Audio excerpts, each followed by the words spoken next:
Ngumpet, Pak. Kenapa, Pak? Kok ngumpet, Pak? Pak, kunci, Pak. Pak. Pak Firly.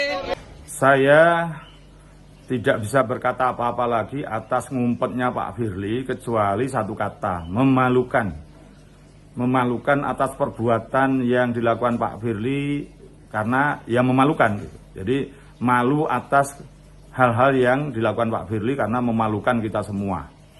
Karena apa? Sebagai Ketua KPK mestinya memberikan penjelasan dan memberikan klarifikasi sehingga masyarakat paham, karena sebelumnya Pak Firly membantah tidak melakukan ini dan itu terkait dengan dugaan pemerasan terhadap ada Pak Syahrul Yassin Limpo. Tapi kenyataannya ketika dimintai keterangan yang pertama juga sudah ngumpet-ngumpet dan gagal diendus wartawan waktu datang maupun pulang. Tapi kemarin waktu pulang mampu diendus wartawan dan ngumpet di dalam mobil dan menutupi dengan tas maupun dengan masker. Ini betul-betul memalukan. Dan saya kira ini jangan terulang lagi di kemudian hari. Karena apa nyatanya Ketua KPK yang mestinya dibanggakan ternyata cemen, ternyata mohon maaf agak istilahnya ini adalah banci begitu, tidak gentleman, udah gitu, tidak gentleman. Mestinya pertama beliau memberikan contoh pada masyarakat sebagai warga negara, menghormati hukum dengan cara memberikan keterangan sejelas-jelasnya kepada publik melalui media massa. Dan itu sebagai pendidikan hukum. Dan kedatangan dan kepulangannya itu dengan dinampakkan itu berarti perlakuan yang sama di hadapan hukum. Karena semua saksi ataupun tersangka yang datang maupun pulang dari kantor penyidik itu pada posisi yang memang melakukan proses-proses klarifikasi.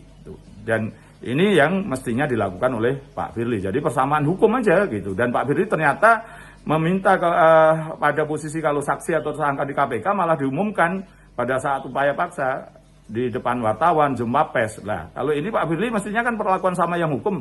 Karena dikejar-kejar wartawan, mestinya ya menemui wartawan dan melakukan klarifikasi atau apapun namanya begitu. Dan ini sebagai bentuk suatu pendidikan hukum pada masyarakat. Dan saya kira juga karena apa? Yang ketiga ini nanti tuduhannya Polri mengistimewakan Pak Firly.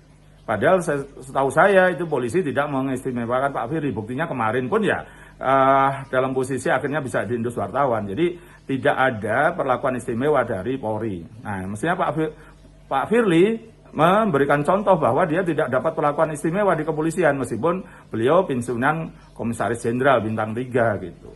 Ini yang kemudian saya berharap betul hal-hal yang memalukan seperti ini tidak terjadi lagi.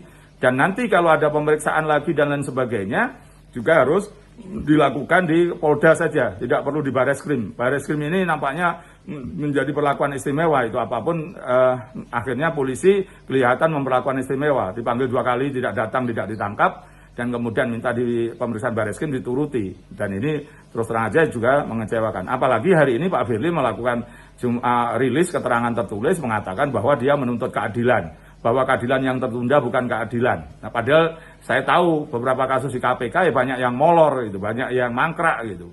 Ada kasus yang 4 tahun juga belum selesai ada, dan Pak Firly tidak melakukan treatment itu untuk segera dituntaskan. Jadi ini banyak hal-hal kasus berkaitan dengan pencucian uang juga tidak diungkap dengan jelas dan lain sebagainya.